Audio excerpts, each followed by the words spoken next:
Today we are continuing in a series of messages entitled Living the Dream.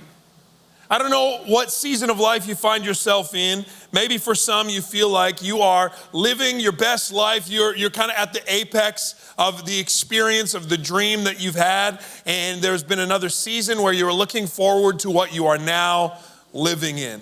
And you walk into the room today and man, you don't even need to be asked how you're doing because we can just see it. You're living the dream. And maybe there's some of you, you're in a different kind of same coin, different side of the coin where you're like, yeah, I'm living the dream, but it's a little harder than I thought. I'm a little more tired than I thought I would be. And I'm not quite experiencing that. Perhaps some of you are in a season where like, I don't even really remember what my dream was.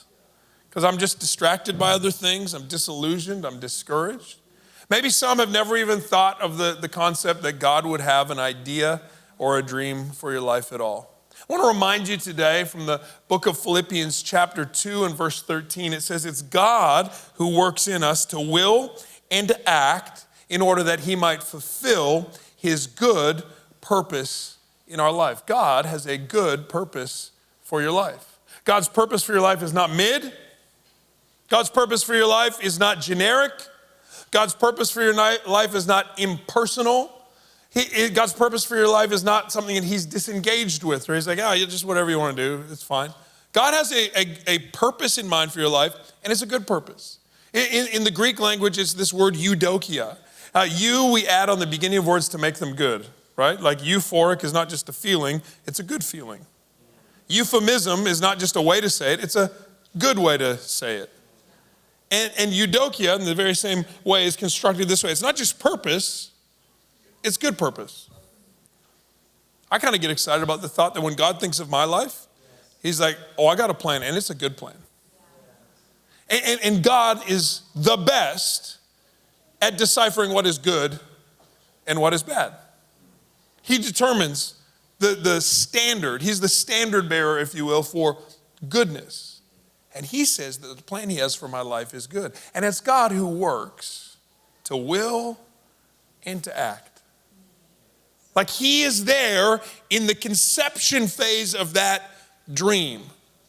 When you're thinking, that would be something worthy to commit my life to. Do you know the Bible says that when we delight ourselves in the Lord, he gives us the desires of our heart?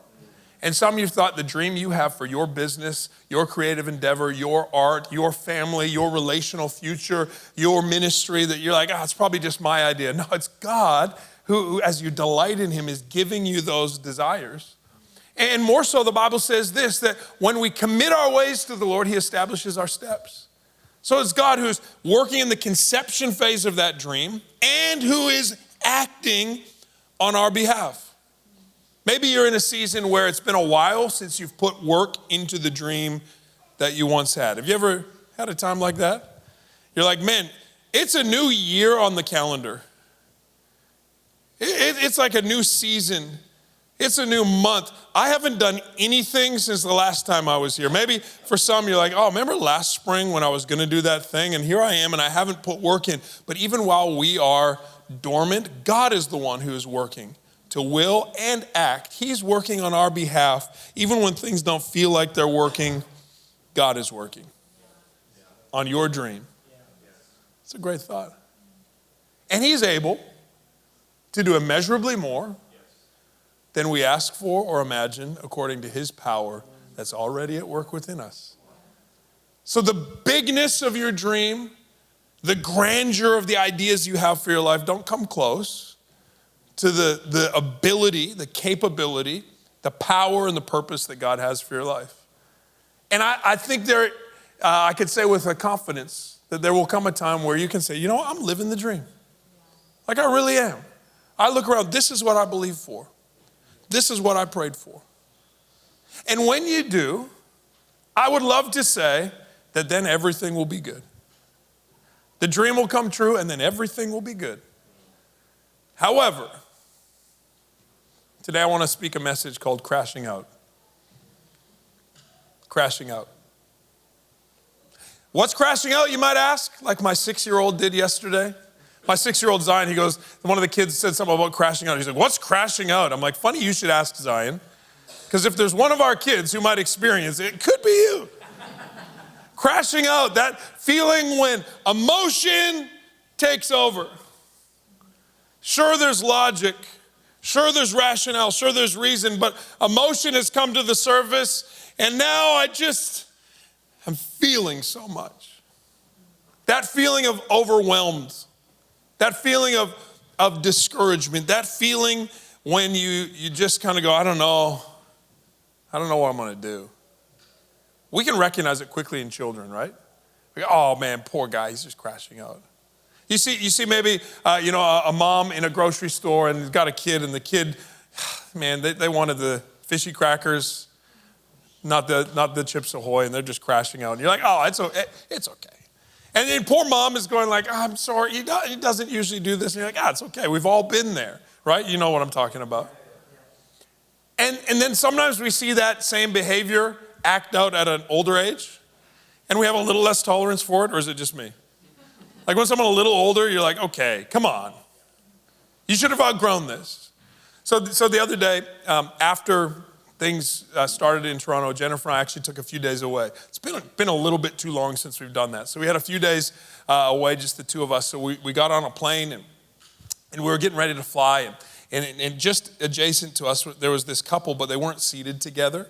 And so the lady had stood up and kind of declared to the cabin that she'd like to sit with this guy that she was on a trip with. And she's like, will anyone willingly change their seats? We want to sit together. And this one, young man, he's like, oh, I don't mind, I'll move. And kind of started moving around. She goes, you're awesome. You're amazing. She goes, I'm going to tell the flight attendant to bring you a drink. It's like, well, that's not that great of a gift, because the flight attendants, that's kind of their job. And the young guy goes, I'm 16. I'm good. Like, I don't need that. And she's like, okay, more for me. And so she comes, she sits down, and she's like, isn't this great? And I realized the negotiation wasn't the only thing she did loud. She just did everything loud. She's like, isn't this plane great? And then the guy she was with was super quiet. Like, I don't know if he had laryngitis or something like that, or if he was just compensating for her volume, but he's like, yeah, it's really great.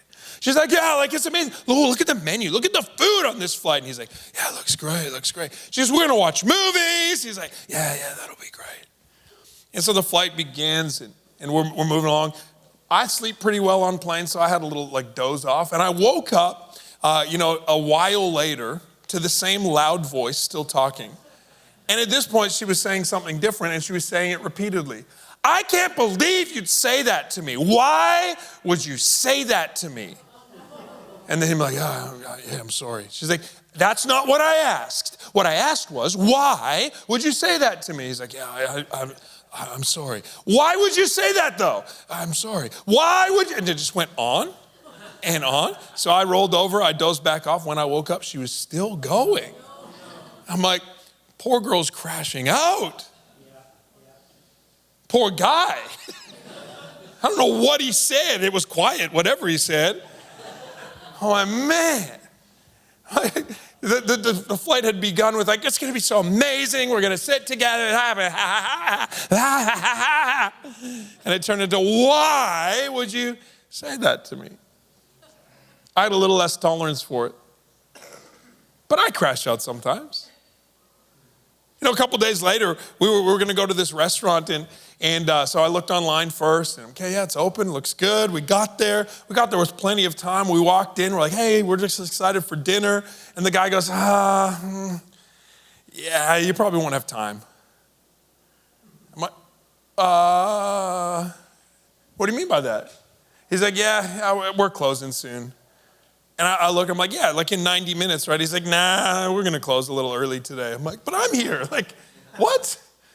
I said, oh, maybe there's a mistake with your website. Like it says it's open later. He's like, yeah, that's, it's kind of the off season though. I think we're going to call it. I'm like, dude. I'm like, clearly you're an employee, not an owner, right? You don't get the bigger picture here. And then he goes, but hey, here's a card. Like you can make a reservation for another day.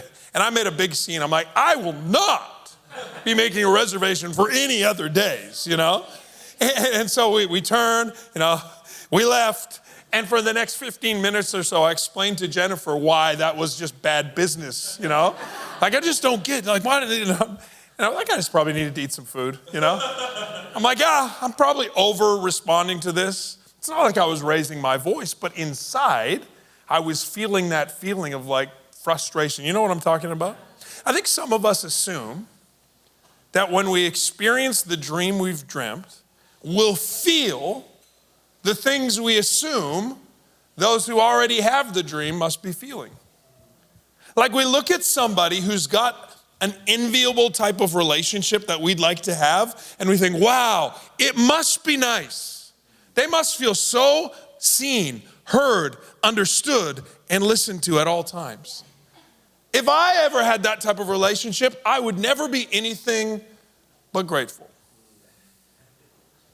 We look at somebody who's got a business, the type of business we wish we had, and we're like, wow, it must be nice to be there and have all that resource and all that understanding. Wake up every Monday morning knowing that you have a purpose and that it matters. And then you get there and you realize Mondays are still Mondays. And you're still alone with your thoughts and feelings sometimes. We can assume that once we experience the dream, that all of the emotional constitution of our life might go along with it. I want to show you from a story in Scripture that is not necessarily the case. And if you would allow me to, as your pastor, I want to give you some helpful advice on what to do when you're crashing out. Here's what not to do. Don't condemn yourself. Here's what not to do. Don't assume, well, I guess I picked the wrong dream and I guess don't throw it all away. Let's see if we can learn today from this text. Now, in the book of 1 Kings, there's a series of stories, really, about a number of people, and generations kind of go quickly in the book of 1 Kings. It's like then this king came, and he was king for 40 years, and he didn't do very good things, but you can read about them in a different book, and then he died, and his son became king. And then this king, let me tell you about him. He was the king for 32 years, and he did great things. You can read about them in a different book, and then he died, and he went to, rest with his fathers, and then someone else became king. And you're kind of like rapidly moving through what you realize is like, oh, there's a generation. Oh, there's another generation. Oh, now we've moved a couple hundred years. It's just this story perpetually about people. And then at times in this book of 1 Kings, it just pauses for a longer period of time.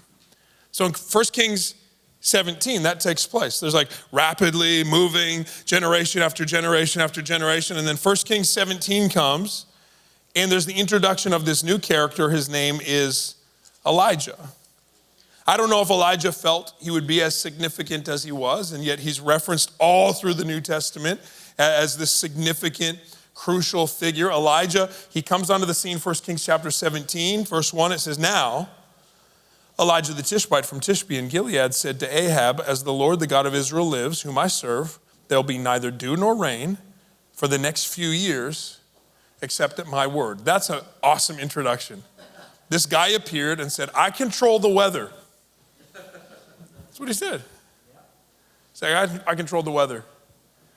You can expect some changes in the weather system in the coming years until I say so. And then, if I were to do it justice, we would take, weeks on weeks maybe to tell the story of Elijah. But here's the really quick version. From there, the Lord said, hey, Elijah, go hang out by this creek. Just live by this creek. I'm going to bring you food every day. I'm going to deliver it by ravens. So he lives this bizarre, awkward, miraculous, weird sort of life where he lives by a creek. He's drinking water from the creek, and every day ravens show up with food for him. He's got like the greatest version of Uber One account. He's like, I don't even need to tip. It's just all included. And like, well, what are the ravens bringing for me today, And then the creek dries up, and God says, okay, go to this other place. There'll be a widow there. She'll have very little resource. But just ask her to make you some bread. And as long as she's taking care of you, I'm going to take care of her. And so he does, and it works. And it's just this weird kind of obscure sort of process. And this goes on for about 3.5 years. So throughout this time, there's a few miracles that Elijah's doing, but he's not necessarily super popular. Like the people who are near him know about him. The king really knows about him because the king really dislikes him. And he's just in this holding pattern or this waiting game. I don't imagine that he woke up one day at the creek and thought, I am one day closer to my dream being fulfilled. He was just sort of living. I know maybe some of you are in that kind of a season where you're like, I'm here, the dream's kind of out there somewhere. But then the day comes where his dream is about to be actualized. He shows up in front of the king. He goes, all right, here's what we're doing. Like the entire nation has forgotten the blessings and the covenant they have with God. And so we're going to have a showdown. Me versus all y'all.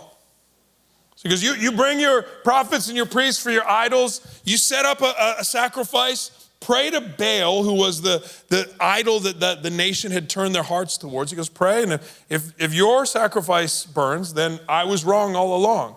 But when mine burns, you're all going to see that there's only one God. And he's on our side, and he's for us, and he's good. And we're gonna have a revival. So as the story goes, this amazing showdown. They try, Baal doesn't answer. And then Elisha builds an altar, and he takes on that altar, and he pours it, douses it with water. And then he goes, do it again. And they douse it with water, and do it again. They douse it with water a third time. Now, water is not an essential ingredient for fire. And he was in the middle of a drought, so it was a super expensive sacrifice. To bring enough water to just douse this thing before fire would come. And then he prays, and in this prayer, he articulates the dream that he has. 1 Kings chapter 18, verse 36, it says this, at the time of the sacrifice, Elijah stepped forward and he prayed this prayer. Ready? He said, Lord, God of Abraham, Isaac, and Israel, let it be known today that you're the God of Israel, that I'm your servant, and I've done all these things that you've commanded. Answer me, Lord, answer me, so that these people will know that you, Lord, are God, and that you're turning their hearts back again. The prayer he prays is the dream he has. God, prove that you're real and send revival to this nation. And God responds. Fire from heaven falls. Consumes the water, it consumes the sacrifice, it consumes the altar. And in response, it says, everybody says, the Lord is God. Like the very thing he was asking God to do happened. His dream, after a long time of waiting and very little that seemed to be happening, was fulfilled in a moment. He was in a place called Mount Carmel. The word Carmel, it means this, Carmel, the place of freshness. The place of freshness. There's something so refreshing when your dream is fulfilled. Don't you love being there in a moment when somebody experiences their dream come true? Like, it's why we say yes to going to weddings, right? It's not the food, it's not the dancing. We say yes because we want to be there in that moment when a dream is being realized. And then they say, all rise, and everyone stands and turns towards the bride, except for me, because I like watching the groom better. The bride looks beautiful, the groom looks a mess. The bride's like poised and ready and has thought this all through. And she's got, dad or somebody else beside her who's kind of helping her. And then the groom is just sitting there and his lips quivering. And he's like trying so hard to hold it together. Like he's in this like lifelong staring contest and he's losing, I love it because it's like, man, the dream is coming true right now. I love being invited to, a hospital when somebody's like, we had our baby, we want you to meet our baby. And they're just like, it's like, man, there's nothing right now that affects my life personally. This is cool for you, but I love being there because a dream is being fulfilled. I had friends this week, they reached out, I haven't seen them in a long time. They said, hey, we just bought a house. Can you please come? Like, just pray with us. We're in our house. We want to have like a blessing in our home. Could you do that? And I was like, yeah, I'd love to. Because this is a big dream you've been working towards. I love showing up when somebody's launching their business and they've spent half their budget on a big pair of scissors to cut that ribbon, And they haven't sold any product yet. And it hasn't even begun yet. But they did it. And the dream is coming true. I love going to see someone graduate and they walk that stage and there's a backstory behind it and there is a painstaking process in that and they cross that stage and they're like, I did it. I love showing up at a sporting event when somebody has put heart and soul into what they do, and there's that moment where a trophy is lifted. I'll even show up when someone runs a 10K and gets a little participation medal, right? And there's 45,000 other people who also completed, but they're like, I did it. I love seeing dreams come true. Something so refreshing about it. Yeah, that's right. But with it is probably the assumption, now things will be good. Like, I've graduated high school. Now my life begins. It's like, no, more work. Right? I'm married. Now I'm always going to feel beautiful. I'm always going to feel like I matter the most. Probably not. I started my business. Now I'll always know what my purpose is. And I'll always have resource. And it's going to be a lot of work. Now I got the promotion. I've got all this responsibility on me and it feels good, but now you're responsible. You following with what I'm saying?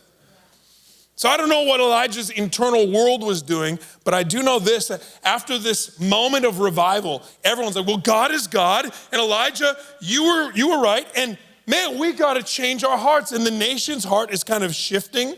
And then Elijah says this, oh, by the way, the rain, it's on its way. He goes, I see a cloud the size of a man's hand rising up from the sea. Today, the rain is falling. And then it says that the Holy Spirit comes upon him and he tucks his cloak into his belt and he runs down the mountain in front of the king's chariots. Like he is on an emotional high.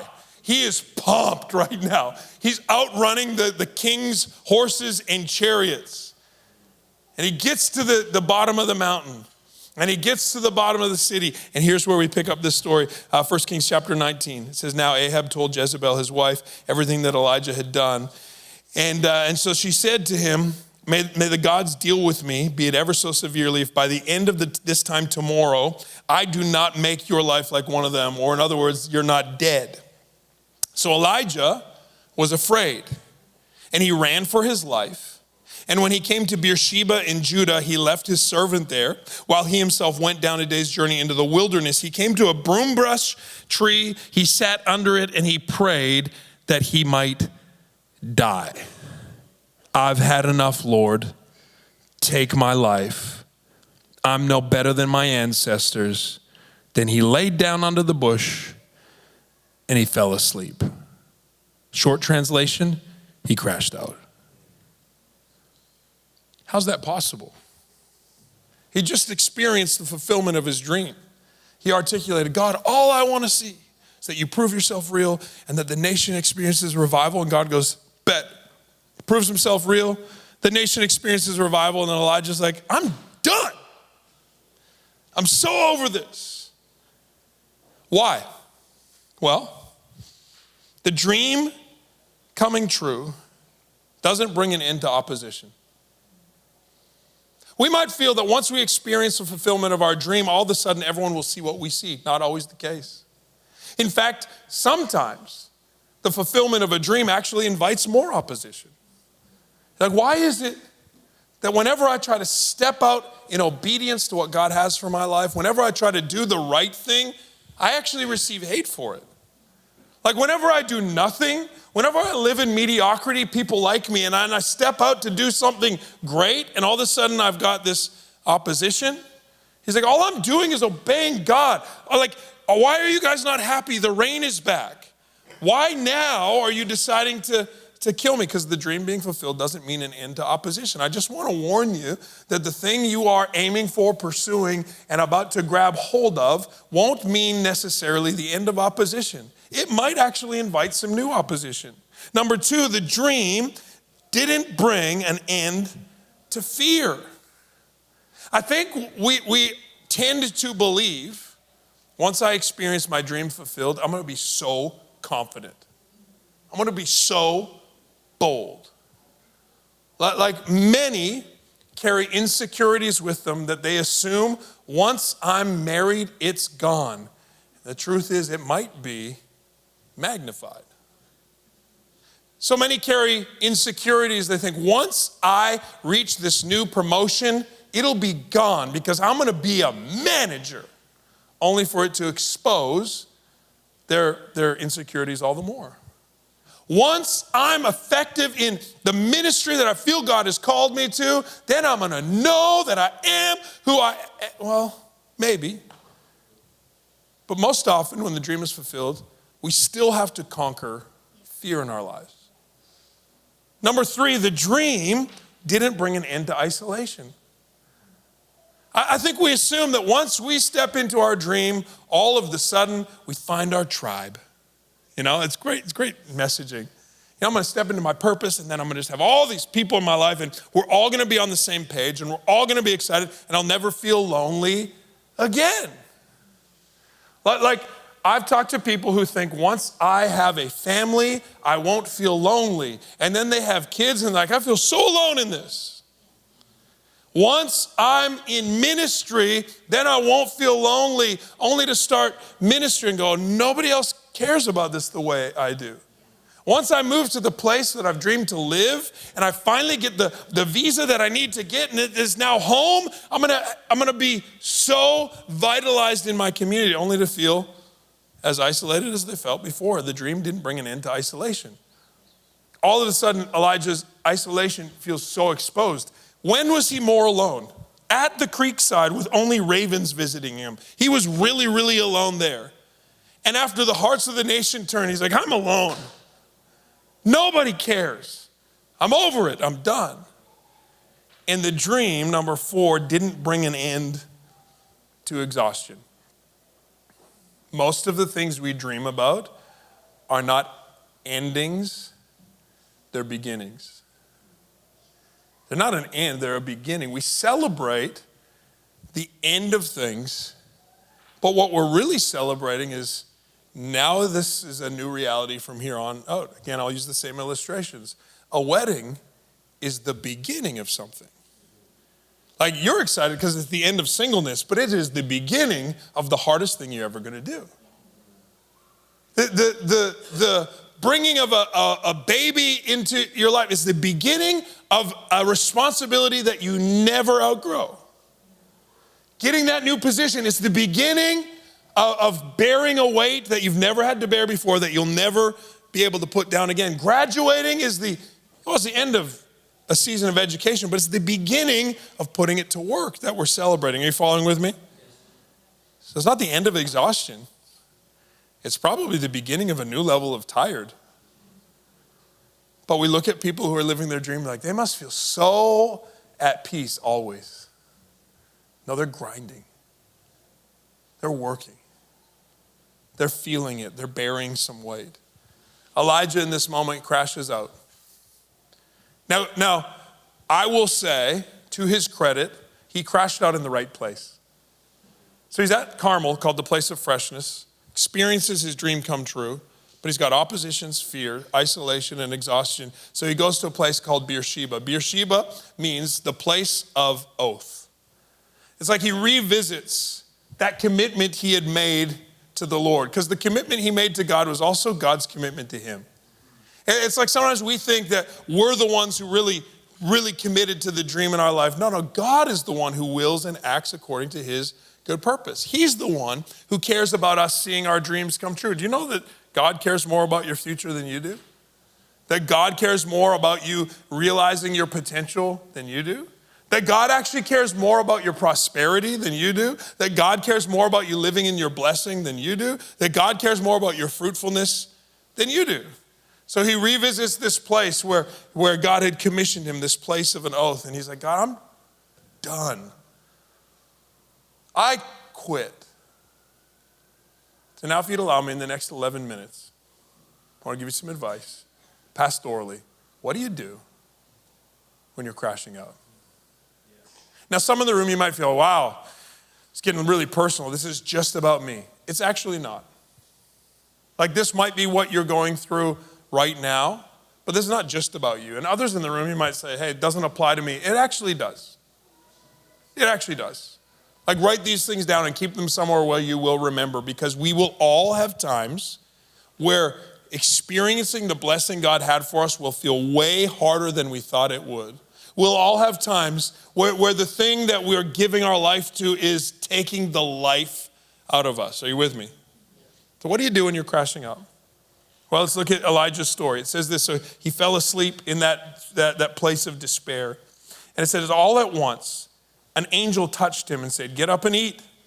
He looked around, and there by his head was some bread baked over hot coals and a jar of water. He ate and he drank, and then he lay down again. Then the angel came back a second time, touched him again, and said, get up and eat, for the journey is too much for you. First thing you do when you're crashing out, you need to learn to rest. You need to learn how to rest. Like, rest is actually not something we're naturally very good at. Even from childhood, we think, if I just had more candy and watched one more cartoon. Someone's like, baby, that sounds like my life right now. Yeah, it's a hard thing to outgrow. We're not naturally great at resting. We've got to learn how to rest. God doesn't come and say, Elijah, how dare you? Are you for real? Are you a loser? Like, this was what you dreamed about. Come on, get yourself together. He's like, hey, you need to eat some food and take a nap. And then you need to do it again. He's like, you've probably gone a little bit too hard. I think sometimes we approach the marathon of the dream with a sprinter's mentality. When you're sprinting, you put everything you've got into every step you take, but you can only do that for 100 meters or 200 meters. If you're trying to run a marathon, you got to learn to pace yourself. And often, in that last season before a dream is fulfilled, it is a sprint. But if you're going to do this thing for the long haul, you got to learn how to marathon, and that requires the rhythms of rest. God teaches him how to rest. He's like, eat some food and drink. Why? He goes, because the journey you're on is too much for you. It is too much for you. I don't know what people have told you, but if someone has said, like, hey, you can handle this, they were lying to you. You can't. You got this. You can do this. You actually can't. Jesus in John chapter 10 says, apart from me, you can do nothing. Now, he goes on to explain that if you remain in me and I remain with you, you're going to bear much fruit. You can do things that give God glory. You can do things that change the eternity of others. But apart from me, you can do nothing. If you are capable of seeing your own dream fulfilled, you are dreaming too small a dream. If you're like, oh, I can just do this myself on the side, it's no big deal. There, I did it. That is not the type of dream that God has for you. The dream God has for you is too much for you. The journey is too big for you, but then it's God who teaches us how to rest. Number 2, keep going. Like, if you would, just eliminate quitting from the troubleshooting list. Because interestingly, what Elijah was suggesting that he would quit isn't even the thing he was doing. He's like, what I'm doing is positioning myself so there would be revival in the nation. But when it came to quitting, he wanted to quit living. You following with what I'm saying? Often we were like, man, my business is so hard, I should probably stop being a good person. Like, what? Man, this relationship's really hard. I'm done being generous. Like, where's the connection even? He's like, man, it's really hard being a prophet. I want to die. We just got to take quitting off the table. Man, this family thing is more difficult than I thought it would be. I'm done having friends. You're like, what? Why are you quitting on one thing that has nothing to do with it? Take quitting off the table. Keep going. Now keep going with rest. Keep going with a new perspective of rest. So he rests. He rejuvenates. He takes a season where he slows down a little bit. And then it says he gets up and he goes on a 40-day walk through the desert. Like, keep going. Just determine, I'm not going to let the one high moment at the mountain of freshness, that refreshing thing, my dream coming true, I'm not going to let that be the only chapter in my story. I'm not quitting. I'm not giving up. I'm not going to be just going to bail on the development of my character because things got tough. I'm not going to bail on my relational health because things got tough. I'm not going to embrace like woe is me mentality. I'm going to keep on going. He journeyed through the desert to the place called Horeb. Now, I'll give you one more geography thought, okay? Horeb means a place that is desolate. It'd be nice if we could just always be on the fresh place, right? He probably thought, we're going to have this season where there's no rain. I control the weather now. And then we're going to have this revival moment. It's going to feel so good. We're never going to leave that high point. It's just going to be good times rolling forever. We're going to live the dream. But his dream meant he also had to go to a place called desolate. He had to go to a dry place. And for some, I know I'm speaking to you right now. You're like, I am in a lower season in the whole kind of sine curve that is my life's dream. I've had some of the high moments. I'm in one of these lower moments, one of these like dry places right now. I'm feeling a little bit discouraged. So he goes to Horeb. He determines, I'm not going to quit. I'm going to keep going. When he gets there, look at this. We'll speed this up a little bit and come to a conclusion. It says, the word of the Lord came to him. What are you doing here, Elijah? Like, what are you doing in this desolate place? Why do you find yourself here in the desolate place? Why are you here? Elijah responds, well, I've been very zealous for the Lord. The nation has rejected the covenant. They've torn down the altars. They've put prophets to death by the sword. I'm the only one left, and now they're trying to kill me too. And God says this, hey, just come stand right here. I'm going to show you who I am. And then it says there's this huge wind that blows and it starts like shredding the mountain apart, but God is not in the storm. And then the earth starts to shake and it's powerful and it's impressive, but God's not in the earthquake. And then a fire falls down. Like Elijah knew something about fire. He had just experienced that in his dream, right? The fire falls down, but God's not in the fire. And then it says a whisper spoke to Elijah. A whispered voice. And it's not the storm, the earthquake, or the fire that caused Elijah to be overwhelmed. But it says when the whisper came, he pulled his cloak over his face and he drew closer and he got closer. And then God said to him, why are you here, Elijah? And again, he said, well, I'm here because I've been trying so hard and nobody cares. I'm the last one and they're trying to kill me. Number 3, third thing you need to do when you're crashing out is own you're here. Even if it's desolate, just own it. Own it. His thoughts were where, well, this is happening over there, and this chaos is going on over there, and then back then this was happening, and I'm done. And he's like, hey, no. Why are you here, though? Why are you here, though? Because here's about geography and chronology. It's about a place and a time. It's here now, right? The place I am right now just changed with time. He's like, you got to get super present. Just own, why are you here though? He's like, well, I'm here because I'm frustrated. He said, no. Why are you here? And it's cool that God goes from a loud voice to a quiet whisper. What's he trying to communicate? He's trying to communicate just how present he is. He's a whisper distance away from us. Psalm 46:1 says, God is our ever present help in times of trouble. When you're crashing out and you feel like you're in a time of trouble and it's a desolate place, you need to know God is actually present. And so instead of thinking about where you're not and where you want to be and everything that's swirling on around you, you just got to own a presence. I'm here. And if you're here, God's here. Jesus said in Matthew 28:20, I will be with you always.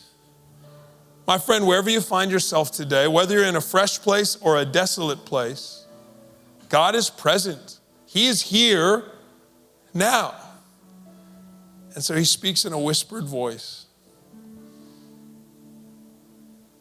I think probably what Elijah thought he needed was an intensification of signs. He's like, well, the fire on the mountain was great, but now they want to kill me.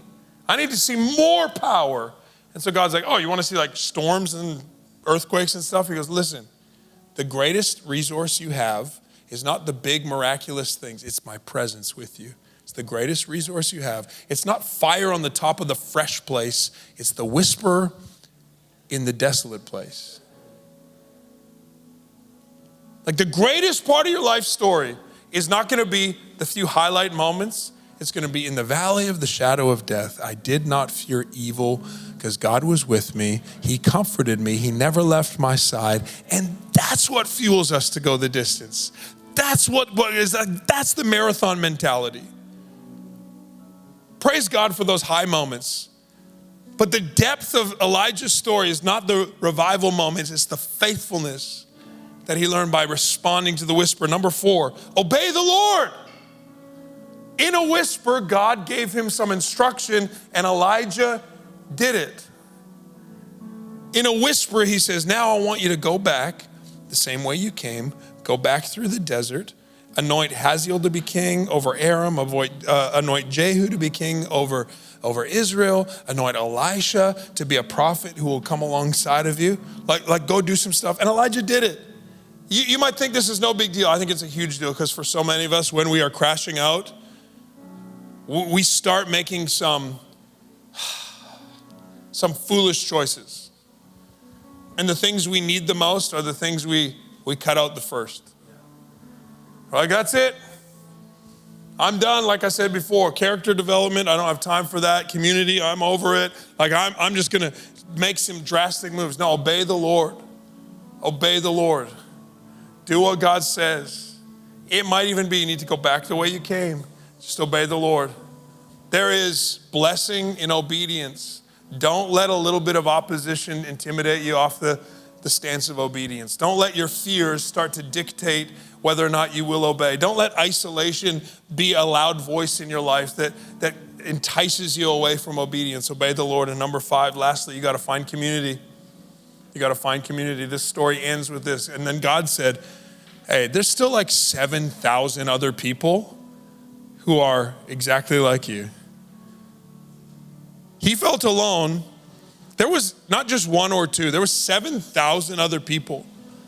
He just needed to be reminded he's not actually alone. You might feel isolated, but you are more unified than you have thought you are when you commit to the body of Christ. When you say, I need people in my life, they may be pursuing a more nuanced dream, something slightly different, but we bear one another's burdens and we walk through thick and thin. And when your faith is low, our faith is high, and vice versa. And my gifts serve you and your gifts serve me. And when you find that type of community, man, it will help you go the distance. He finds community not only in those 7,000, but specifically in Elisha, who became the closest friend that he could ever have and stuck with him every moment of his life until the day the Lord took him. You got to find and commit to community. I got to find some people. And you might say, well, I'm an entrepreneur. Do I have to find other entrepreneurs? It would help your entrepreneurial goals. But more than that, find some other people with a purpose in their life. Like, commit to a community of people who've been called out of darkness and brought into light. Find community. Commit to it. You're only as lonely as you choose to be. Now here's what I can't promise. You know, you say, ta-da, I'm ready for friends. You still have to build them. And they're going to hurt your feelings sometimes, and you're going to hurt theirs. And so you got to commit to it. You got to put work into it, but you're only as lonely as you choose to be over the long haul. So find community. Don't let the isolation that you're feeling become true. He felt alone. He was never alone. But don't let it become true by pulling back. You got to press in, push into community. So just go over those one more time before I pray. Learn to rest. Keep going.